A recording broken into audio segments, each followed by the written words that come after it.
சீரியல்களின் full எபிசோடுகளை Sun டிவியில் ஒளிபரப்பான உடனே எக்ஸ்க்ளூசிவாக சன் நெக்ஸ்டில் மட்டும் ஃப்ரீயா பாருங்கள். ஆமா சிந்து, பூர்ணி கேக்குறது சரிதானே? அங்க போனதான் யூனிஃபார்ம் கொடுப்பாங்களே, அப்புறம் எதுக்கு இந்த ட்ரெஸ்லாம் எடுத்து வச்சிட்டு இருக்க?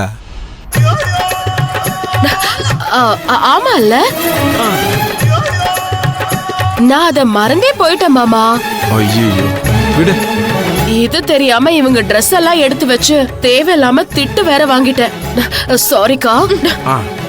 ஆமா, அங்க போனா ஏதோ யூனிஃபார்ம் கொடுப்பாங்கன்னு சொன்னீங்களே, என்ன யூனிஃபார்ம்? நான் எங்க போக போறேன்? உன்னை ஒரு முக்கியமான இடத்துக்கு அனுப்பி வைக்க போறோம். 2 பேரும் பூர்ணி ரூம்குள்ள போய் ரொம்ப நேரம் ஆச்சு, இன்னும் வரவே இல்ல. உள்ள சண்டை பெருசா நடந்துட்டு இருக்கும் போல இருக்கு. அதுதான் எங்க அனுப்பி வைக்க போறீங்கன்னு கேக்குறேன். இங்க பாரு, இப்போ உங்ககிட்ட அதை சொல்ற மூட்ல எல்லாம் நான் இல்ல. இப்ப நான் தாங்க முடியாத பசியில இருக்கேன். நான் சாப்பிட்டு மத்த விவரம் எல்லாம் அப்புறம் சொல்றேன். சிந்து வாமா, டிஃபன் எடுத்து வைமா. ஐயோ சரிங்க மாமா, நீங்க பசியோட யார்கிட்டயும் பேசிக்க வேண்டாம், வாங்க போலாம். சரிடா சொல்லலாம். ரகு, அது என்னங்கிற விஷயத்த சொல்லிட்டு போங்க. ரகு, சொல்ல மாட்டேனே. நம்மள எங்கேயோ அனுப்புறதுக்கு முடிவு பண்ணிருக்காங்க. அது என்னன்னு இப்ப நாம தெரிஞ்சுக்கிட்டே ஆகணும். என்னாச்சு? பூர்ணி கிட்ட எல்லா விஷயத்தையும் சொல்லிட்டீங்களா? அவகிட்ட எதையுமே சொல்லல. ஒரு இடத்துக்கு அனுப்பி வைக்க போறோம்னு மட்டும் சொல்லிட்டு வந்திருக்கேன். இப்ப அந்த குழப்பத்தோடவே இங்க வருவா பாருங்க. ரகு, வந்துட்டா வரட்டும். மனநல மருத்துவமனையில இருந்து ஆளுங்க வர வரைக்கும் அவகிட்ட உண்மையை சொல்லவே கூடாது. சொன்னா தப்பிச்சு ஓடி போயிடுவா. ஆமாமா, அப்படி நம்ம அவளை தப்பிக்க விட்டுட்டோம்னா அப்புறம் அந்த லேடி இன்ஸ்பெக்டருக்கு நம்ம பதில் சொல்ல முடியாது.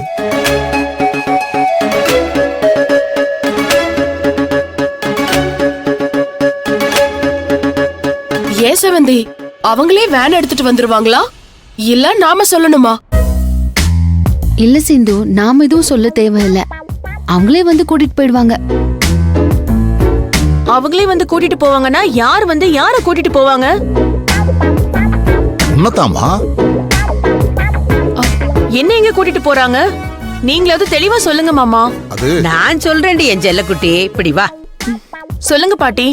வேற ஒண்ணு இல்ல, உன்னை கொண்டு போய் மிருக காட்சி சாலையில விடலாம்னு இருக்கோம். பாட்டி,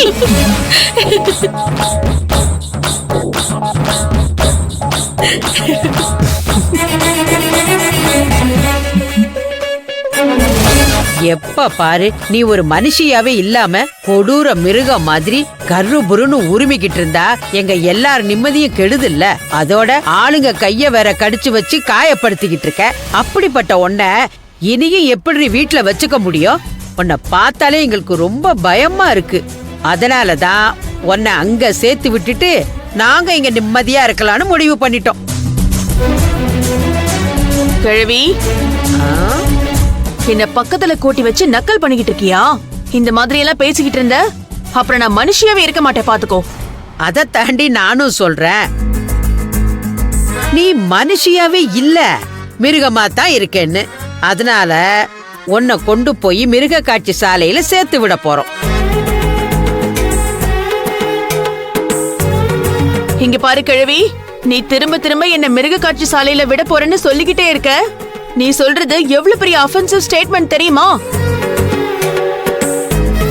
இப்படி எல்லாம் என் மனச காயப்படுத்துற மாதிரி பேசி என்ன மன ரீதியா துன்புறுத்துறேன்னு உன் மேல கேஸ் ஃபைல் பண்ணன்னு வச்சுக்கோ. உன்னை கிழவின்னு கூட பார்க்க மாட்டாங்க. அப்படியே முத்துன்னு மொத்தி குறைஞ்சது 6 மாசத்துக்காவது உன்னை ஜெயில தூக்கி வச்சிருவாங்க. அதுக்கெல்லாம் உன் உடம்பு தாங்குமா? அதெல்லாம் நல்லா மனசுல வச்சுக்கிட்டு பேசு. பூர்ணி, இப்ப பாட்டி சொன்னதுக்கே உன் மனசு தாங்க முடியாத அளவுக்கு புண்பட்டுருச்சுன்னா, நீ இந்த வீட்டுக்கு மருமகளா வந்த நாள்ல இருந்து இங்க எல்லாரையும் காயப்படுத்தி ரணகளமாக்கி வச்சிருக்கியே.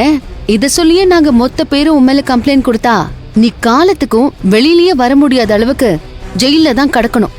அது உனக்கு பரவாயில்லையா?